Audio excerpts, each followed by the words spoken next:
اعوذ باللہ من الشیطان الرجیم بسم اللہ الرحمن الرحیم مالک یوم الدین ایاک نعبد و ایاک نستعین صدق اللہ العظیم و صدق رسولہ النبی الکریم۔ اللہ رب العزت سے دعا ہے کہ اللہ تعالی ہمیں علم نافع عطا فرمائے اور ہم اس علم سے اسلام، اپنے والدین اور ملک پاکستان کی خدمت کر سکیں، آمین بجاہ النبی الامین۔ مالک یوم الدین، جزا کے دن کا مالک۔ جزا کے دن سے مراد ہے قیامت کا دن، اور اس دن نیک اعمال کرنے والے مسلمانوں کو ثواب ملے گا اور گناہ گاروں اور کافروں کو سزا ملے گی، جبکہ مالک اسے کہتے ہیں جو اپنی ملکیت میں موجود چیزوں میں جیسے چاہے تصرف کرے۔ اللہ رب العزت اگرچہ دنیا و آخرت دونوں کا مالک ہے، لیکن یہاں قیامت کے دن کو بطور خاص اس لیے ذکر کیا گیا ہے کہ اس دن کی اہمیت ہمارے دلوں میں بیٹھ جائے۔ اس کے ساتھ ساتھ دنیا کے مقابلے میں آخرت میں اللہ رب العزت کے مالک ہونے کا ظہور زیادہ ہوگا، کیونکہ اس دن کسی کے پاس ظاہری سلطنت بھی نہیں ہوگی جو اللہ رب العزت نے دنیا میں لوگوں کو عطا فرمائی تھی۔ اس لیے یہاں بطور خاص قیامت کے دن کی ملکیت کا ذکر فرمایا گیا ہے۔ ایاک نعبد و ایاک نستعین، ہم تیری ہی عبادت کرتے ہیں اور تجھ ہی سے مدد چاہتے ہیں۔ ایاک نعبد و ایاک نستعین، ہم تیری ہی عبادت کرتے ہیں اور تجھ ہی سے مدد چاہتے ہیں۔ اچھا، اس سے پہلے ایک آیہ کریمہ میں ہم نے جو پڑھا، ہر طرح کی حمد و ثنا کا مستحق جو حقیقی مستحق ہے وہ اللہ رب العزت ہے، جو کہ تمام جہانوں کا پالنے والا ہے اور بہت مہربان اور رحم فرمانے والا ہے۔ اور اس آیت سے بندوں کو سکھایا جا رہا ہے کہ اللہ رب العزت کی بارگاہ میں اپنی بندگی کا اظہار یوں کرنا چاہیے کہ اے اللہ عز و جل، ہم صرف تیری ہی عبادت کرتے ہیں، کیونکہ عبادت کا مستحق صرف تو ہی ہے اور تیرے علاوہ اور کوئی اس لائق ہی نہیں ہے کہ اس کی عبادت کی جا سکے، اور حقیقی مدد کرنے والا بھی صرف تو ہی ہے۔ تیری اجازت و مرضی کے بغیر کوئی کسی قسم کی ظاہری، باطنی، جسمانی، روحانی، چھوٹی بڑی کسی قسم کی کوئی مدد نہیں کر سکتا۔ بالکل واضح ہوا۔ اچھا، یہاں جو نقطہ سمجھنے والا ہے وہ یہ ہے کہ عبادت اور تعظیم میں فرق ہوتا ہے۔ عبادت کا مفہوم بہت واضح ہے اور سمجھنے کے لیے اتنا ہی کافی ہے کہ کسی کو عبادت کے لائق سمجھتے ہوئے اس کی کسی قسم کی تعظیم کرنا عبادت کہلاتا ہے، اور اگر عبادت کے لائق نہ سمجھیں تو وہ پھر محض تعظیم ہوگی، عبادت نہیں کہلائے گی۔ جیسے کہ نماز میں ہاتھ باندھ کر کھڑے ہونا عبادت ہے، لیکن یہی نماز کی طرح ہاتھ باندھ کر کھڑے ہونا استاد، پیر صاحب ہوں، ماں باپ ہوں، تو یہ محض تعظیم ہے، اسے عبادت ہم نہیں کاؤنٹ کر سکتے ہیں۔ اور دونوں میں فرق وہی ہے جو ابھی بیان کر دیا گیا ہے۔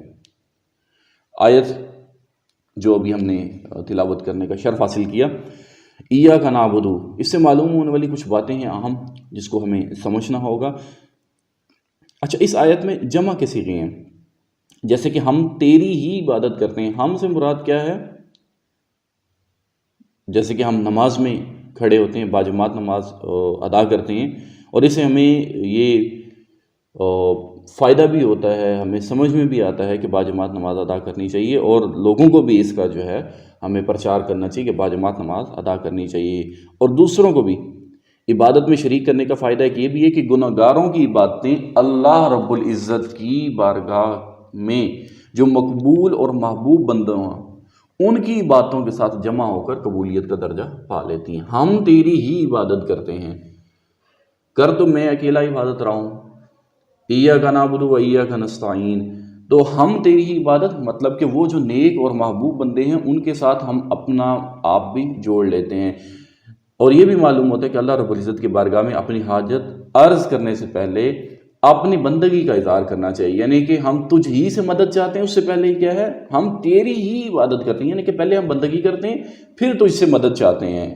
امام عبداللہ بن احمد نصفی رحمۃ اللہ تعالیٰ علیہ فرماتے ہیں عبادت کو مدد طلب کرنے سے پہلے ذکر کیا گیا ہے، کیونکہ حاجت طلب کرنے سے پہلے اللہ رب العزت کی بارگاہ میں وسیلہ پیش کرنا قبولیت کے زیادہ قریب ہے۔ اللہ رب العزت کی بارگاہ میں وسیلہ پیش کرنے کی برکت کیا ہے؟ ہر مسلمان کو چاہیے کہ وہ اللہ رب العزت کی بارگاہ میں کسی کا وسیلہ پیش کر کے اپنی حاجات کے لیے دعا کیا کرے، تاکہ اس وسیلے کے صدقے سے دعا جلدی مقبول ہو جاتی ہے۔ اور اللہ رب العزت کی بارگاہ میں وسیلہ پیش کرنا قرآن و حدیث سے ثابت ہے۔ اور اسی کے بارے میں اللہ رب العزت ارشاد فرماتا ہے یا ایھا الذین آمنوا اتقوا اللہ وابتغوا الیہ الوسیلہ۔ سورہ مائدہ کی ورس نمبر 35 ہے، آپ کے پاس بھی نسخہ گھر پہ بھی موجود ہوگا، اور آپ اپنے گھر جا کے آپ اس کو دیکھ بھی سکتے ہیں اور اس کا ترجمہ بھی پڑھ سکتے ہیں۔ اے ایمان والو، اللہ سے ڈرو اور اس کی طرف وسیلہ ڈھونڈو۔ اور سنن ابن ماجہ میں ہے ایک نابینا صحابی بارگاہ رسالت صلی اللہ تعالیٰ علیہ وآلہ وسلم میں حاضر ہو کر دعا کے طالب ہوئے، تو آپ صلی اللہ تعالیٰ علیہ وآلہ وسلم نے انہیں اس طرح دعا مانگنے کا حکم دیا، اللہم انی اسألک واتوجہ الیک بمحمد النبی الرحمت یا محمد انی قد توجہت بک الی ربی فی حاجتی ہذہ لتقضی اللہم فشفعہ فی۔ اے اللہ عز و جل، میں تجھ سے سوال کرتا ہوں اور تیری طرف نبی رحمت حضرت محمد صلی اللہ تعالیٰ علیہ وسلم کے ساتھ متوجہ ہوتا ہوں۔ اے محمد صلی اللہ تعالیٰ علیہ وسلم، میں نے آپ صلی اللہ تعالیٰ علیہ وسلم کے وسیلے سے اپنے رب عز و جل کی طرف اپنی اس حاجت میں توجہ کی تاکہ میری حاجت پوری کر دی جائے۔ اے اللہ عز و جل، پس تو میرے لیے حضور صلی اللہ تعالیٰ علیہ وسلم کی شفاعت قبول فرما۔ یہ ابن ماجہ کی حدیث مبارکہ ہے 1385۔ حدیث مبارکہ میں جو لفظ یا محمد، اچھا اس سے متعلق ایک چھوٹی سی وضاحت ہے جو میں ضروری سمجھتا ہوں۔ اعلیٰ حضرت امام احمد رضا خان بریلوی رحمۃ اللہ تعالیٰ علیہ فرماتے ہیں کہ علماء تصریح فرماتے ہیں کہ حضور اقدس صلی اللہ تعالیٰ علیہ وسلم کو نام لے کر ندا کرنی حرام ہے۔ حضور اقدس کو نام لے کر ندا کرنی حرام ہے، اور یہ بات واقعی محل انصاف ہے جسے اس کا مالک و مولا تبارک و تعالی نام لے کر نہ پکارے۔ قرآن کریم میں کتنی دفعہ نبی محتشم نبی مکرم صلی اللہ تعالیٰ علیہ وسلم کا نام مبارک آیا؟ بس یہی بات ہے۔ تو غلام کی کیا مجال ہے کہ وہ راہ ادب سے تجاوز کرے؟ بلکہ امام زین الدین مراغی وغیرہ جو محققین ہیں انہوں نے فرمایا کہ اگر یہ لفظ کسی دعا میں وارد ہو جو خود نبی کریم صلی اللہ تعالیٰ علیہ وسلم نے تعلیم فرمائی ہو، جیسے دعائے یا محمد انی توجہت بک الی ربی، تاہم اس کی جگہ پہ یا رسول اللہ یا نبی اللہ یہ کہنا چاہیے۔ حالانکہ الفاظ دعا میں حد الوسع تغیر نہیں کیا جا سکتا۔ یہ مسئلہ انتہائی اہم ترین مسئلہ ہے جسے اکثر اہل زمانہ غافل ہیں، اور یہ واجب الحفظ یہ مسئلہ ہے، اسے یاد رکھنا چاہیے۔ وَإِيَّاكَ نَسْتَعِينُ، اور تجھ ہی سے مدد چاہتے ہیں۔ اس آیت میں بیان کیا گیا کہ مدد طلب کرنا خواہ واسطے کے ساتھ ہو یا بلا واسطہ ہو، ہر طرح سے اللہ تعالیٰ کے ساتھ خاص ہے، اور اللہ تعالیٰ کی ذات ہی ایسی ذات ہے جس سے حقیقی طور پر مدد طلب کی جائے۔ اعلیٰ حضرت امام احمد رضا خان بریلوی رحمۃ اللہ تعالیٰ علیہ ارشاد فرماتے ہیں حقیقی مدد طلب کرنے سے مراد یہ ہے جس سے مدد طلب کی جائے اسے بذات قادر، مستقل مالک، غنی اور بے نیاز جانا جائے، جس سے مدد طلب کی جائے، اور وہ اللہ تعالیٰ کی عطا کے بغیر خود اپنی ذات سے اس کام یعنی کہ مدد کرنے کی قدرت رکھتا ہو۔ اللہ تعالیٰ کے علاوہ کسی اور کے بارے میں یہ عقیدہ رکھنا ہر مسلمان کے نزدیک شرک ہے۔ کلیئر ہوگی یہ بات کہ شرک ہے کیا؟ کہ اللہ کی عطا کے بغیر کوئی اپنے پاس سے کوئی بھی مدد کرنے کی طاقت رکھتا ہو، اس کو یوں ماننا، یہ شرک ہے۔ اور کوئی مسلمان اللہ رب العزت کے علاوہ کسی اور کے بارے میں ایسا عقیدہ نہیں رکھتا، اور اللہ رب العزت کے مقبول بندوں کے بارے میں مسلمان یہ عقیدہ رکھتا ہے کہ وہ اللہ تعالیٰ کی بارگاہ تک پہنچنے کے لیے واسطہ اور حاجات پوری ہونے کا وسیلہ یا ذریعہ ہے۔ تو جس طرح حقیقی وجود کے کسی کے پیدا کیے بغیر خود اپنی ذات سے موجود ہونا اللہ ہی کے ساتھ خاص ہے، اس کے باوجود کسی کو موجود کہنا اس وقت تک شرک نہیں ہے جب تک وہی حقیقی وجود مراد نہ لیا جائے۔ یوں ہی حقیقی علم کہ کسی کی عطا کے بغیر خود اپنی ذات سے ہو، اور حقیقی تعلیم کہ کسی چیز کی محتاجی کے بغیر از خود کسی کو سکھانا اللہ رب العزت کے ساتھ خاص ہے۔ اس کے باوجود دوسرے کو عالم کہنا یا اس سے علم طلب کرنا اس وقت تک شرک نہیں ہے جب تک وہی اصلی معنی مقصود نہ ہو۔ تو اس طرح کسی سے مدد طلب کرنے کا معاملہ ہے کہ اس کا حقیقی معنی اللہ رب العزت کے ساتھ خاص ہے، اور وسیلہ و واسطہ کے معنی میں اللہ رب العزت کے علاوہ کے لیے یہ ثابت ہے اور حق ہے، بلکہ یہ معنی تو غیر خدا کے لیے بھی خاص ہیں، کیونکہ اللہ رب العزت وسیلہ اور واسطہ بننے سے پاک ہے۔ اس سے اوپر کون ہے؟ اللہ رب العزت سے اوپر کوئی ہے؟ کوئی تصور کر سکتا ہے؟ بالکل نہیں ہے۔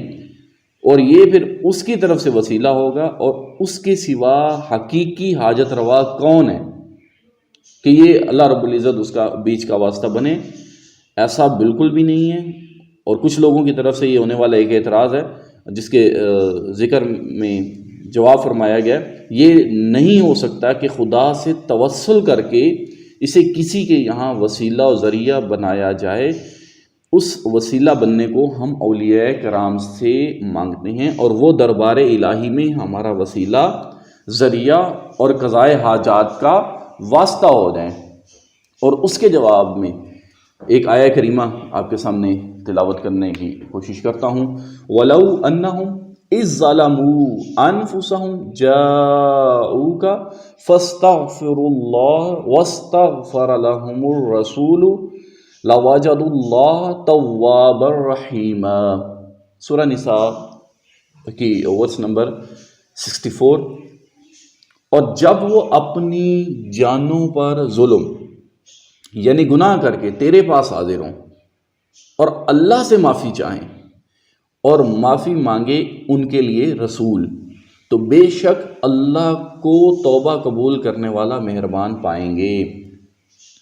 اچھا، یہاں پہ جو نقطہ ہے وہ یہ ہے کہ کیا اللہ رب العزت ڈائریکٹ توبہ قبول نہیں فرماتا؟ بالکل فرماتا ہے، لیکن جب اللہ رب العزت نے یہ فرما دیا کہ جب وہ اپنی جانوں پر ظلم کر کے یعنی کہ گناہ کر کے تیرے پاس حاضر ہو جائیں، یعنی کہ نبی محتشم، نبی مکرم صلی اللہ تعالیٰ علیہ وسلم کی بارگاہ میں حاضر ہو جائیں اور حضور ان سے معافی چاہیں، نبی اللہ رب العزت سے، تو پھر کیا ہے؟ بے شک اللہ کو توبہ کرنے والا مہربان پائیں گے۔ تو یہ کیوں پھر فرمایا گیا کہ تیرے پاس حاضر ہو جائیں؟ اچھا، یہی مطلب یہاں سمجھانا مقصود تھا۔ اور تجھ ہی سے مدد مانگتے ہیں، کس طرح سے؟ چاہے وسیلے سے، ڈائریکٹ بھی مانگ سکتے ہیں۔ اچھا، اگر مزید یہی آیہ کریمہ میں جو تفسیر ہوئی اس کا مزید مطالعہ اگر کسی نے کرنا ہو تو اعلیٰ حضرت امام احمد رضا خان بریلوی رحمۃ اللہ تعالیٰ علیہ کا رسالہ برکات الامداد لأہل الاستمداد، اس کا مطالعہ فرما سکتے ہیں۔ فتاوی رضویہ کی جلد نمبر 21 میں یہ موجود ہے۔ اللہ رب العزت کی عطا سے بندوں کا مدد کرنا اللہ ہی کا مدد کرنا ہوتا ہے۔ اللہ کی عطا سے بندوں کا مدد کرنا، اللہ کی عطا سے بندوں کا مدد کرنا اللہ ہی کا مدد کرنا ہوتا ہے۔ یاد رکھنے کی بات یہ ہے کہ اللہ رب العزت اپنے بندوں کو دوسروں کی مدد کرنے کا اختیار دیتا ہے، اور اس اختیار کی بنا پر ان بندوں کا مدد کرنا اللہ رب العزت کا ہی مدد کرنا ہوتا ہے۔ جیسے کہ غزوہ بدر میں فرشتوں نے صحابہ کرام رضی اللہ تعالیٰ عنہم کی مدد کی، لیکن اللہ رب العزت نے کیا ارشاد فرمایا؟ وَلَقَدْ نَصَرَكُمُ اللَّهُ بِبَدْرٍ وَأَنْتُمْ أَذِلَّةٌ،